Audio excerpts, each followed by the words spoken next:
कार्तिक के जाते ही नक्श ने फौरन उस बॉक्स को खोल दिया। उसके बीच में काले रंग की एक पिल थी जिसे वो तुरंत निगल गया कि तभी अचानक से उसे अपने पेट में एक तेज दर्द का एहसास हुआ। कुछ ही सेकंड्स में उसका पूरा शरीर कांपने लगा और देखते ही देखते नक्श बेहोश हो गया। कार्तिक की दी हुई दवा नक्श ने बिना सोचे समझे खा ली थी। घंटों बेहोश रहने के बाद जब उसे होश आया तो उसे सही से दिखाई नहीं दे रहा था। वो होश में आ ही रहा था कि तभी उसने वहां अनिका को अपने बेहद करीब पाया। अनिका के इतने पास होने से नक्श की बेचैनी बढ़ने लगी। इस बार मुझे एम्बैरस मत करना, कुछ अच्छा गिफ्ट लेकर आना। कैसा गिफ्ट अनिका? कल दादी का बर्थडे है नक्श, याद तो है ना? तो इस बार प्लीज कुछ ढंग का गिफ्ट लेकर आना। ये कहकर अनिका वहां से चली गई। पल भर के लिए ही सही, लेकिन अनिका को अपने इतने करीब पाकर नक्श खुश तो था, लेकिन उसे एक दुख भी साथ ही साथ सता रहा था।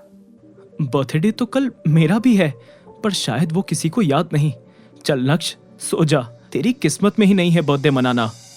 अगली शाम कल्याणी दादी की बर्थडे पार्टी में शहर के सारे जाने माने बिजनेसमैन मौजूद थे। पार्टी में शामिल चित्रा और अनिका भी नक्श का इंतजार कर रहे थे। कुछ ही देर बाद नक्श वहां एक बड़े से लकड़ी के बॉक्स के साथ आया। उसे देखते ही चित्रा ने कहा, ये क्या लेके आ गए हो नक्श? आम की पेटी गिफ्ट में देने के लिए लाए हो? नहीं, ये तो बस रहने दो अब तुम। एक काम बोला था अनिका ने, वो भी ठीक से नहीं कर सके। छोड़ो इसे, अब बस इतना करना कि उन गिफ्ट के बंडल के बीच इसे छुपा कर रख देना, ताकि तुम्हारे साथ साथ हमारी भी बेइज्जती ना हो। मुझे लगता है नक्श, कभी कभी मैं तुमसे बहुत ज्यादा उम्मीद कर लेती हूँ। उस लकड़ी के बॉक्स में क्या था ये जानने से पहले ही अनिका और चित्रा भड़क गए थे। नक्श आगे कुछ कहता कि तभी अनिका की कजिन पल्लवी स्टेज पर जाकर कल्याणी दादी को एक डायमंड पेंडेंट पहनाने लगी। हैप्पी बर्थडे दादी, ये मैंने स्पेशली आपके लिए मंगाया है इंग्लैंड से। थैंक यू मेरी बच्ची, पर इतने महंगे गिफ्ट की क्या जरूरत थी? दादी, मैंने इतनी खुशी से पेंडेंट ढूंढा है आपके लिए और आप ऐसे बोल रही हैं। अरे बेटा, आई नो तुम मेरे लिए बेस्ट चीज ही लेकर आओगी। बस 1-2 साल और फिर मैं भी तुम्हें ऐसा ही एक हीरे जैसा हस्बैंड लाके दूंगी। दादी, आप भी ना, मैं खुश नहीं अच्छी लग रही है आपको? नक्श ने अपनी सासू माँ के कहने के मुताबिक अपना गिफ्ट उन्हीं गिफ्ट के बीच में रखना सही समझा। वो वहाँ पहुँचा ही था कि तभी उसकी साली पल्लवी सामने आ गई। हाय जीजू। हाय पल्लवी। आपने मेरा गिफ्ट देखा, कैसा लगा आपको? हाँ देखा ना, ब्लू सफायर की रेप्लिका। Excuse me, replica?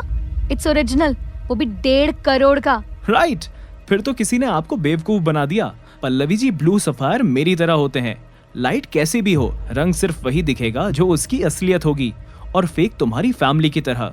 रोशनी पड़ते ही उनके सारे रंग एक साथ बिखरने लगते हैं।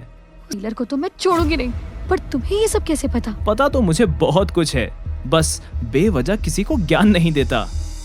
नक्श की बात सुनकर पल्लवी को यकीन नहीं हो रहा था कि उसे ठग लिया गया था, और नक्श की आंखों में भी उसके लिए सिंपैथी थी। तभी स्टेज पर खड़ी कल्याणी से मिलने विहान गया। उसके हाथों में एक फ्लावर बुके और एक गिफ्ट था। हैप्पी बर्थडे दादी।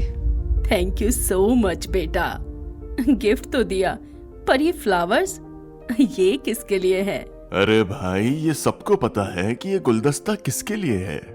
नहीं अंकल, जैसा आप सोच रहे हैं वैसा कुछ नहीं है। झूठ बोलने की जरूरत नहीं है विहान, यहाँ सबको मालूम है कि तुम ये फूलों का गुलदस्ता अनिका के लिए लाए हो, तो जाकर अनिका को दे क्यों नहीं देते?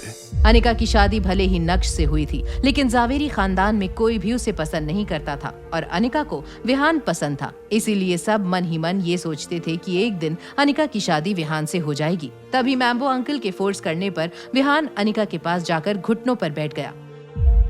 अनिका, मैं तुमसे बहुत दिनों से कुछ कहना चाहता हूँ।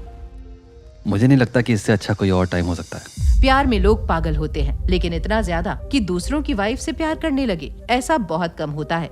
विहान का ये तमाशा देखकर नक्श का गुस्सा 7वें आसमान पर पहुंच गया था। विहान आगे कुछ कहता उससे पहले ही नक्श ने उसका कॉलर पकड़कर उसे एक थप्पड़ मारा।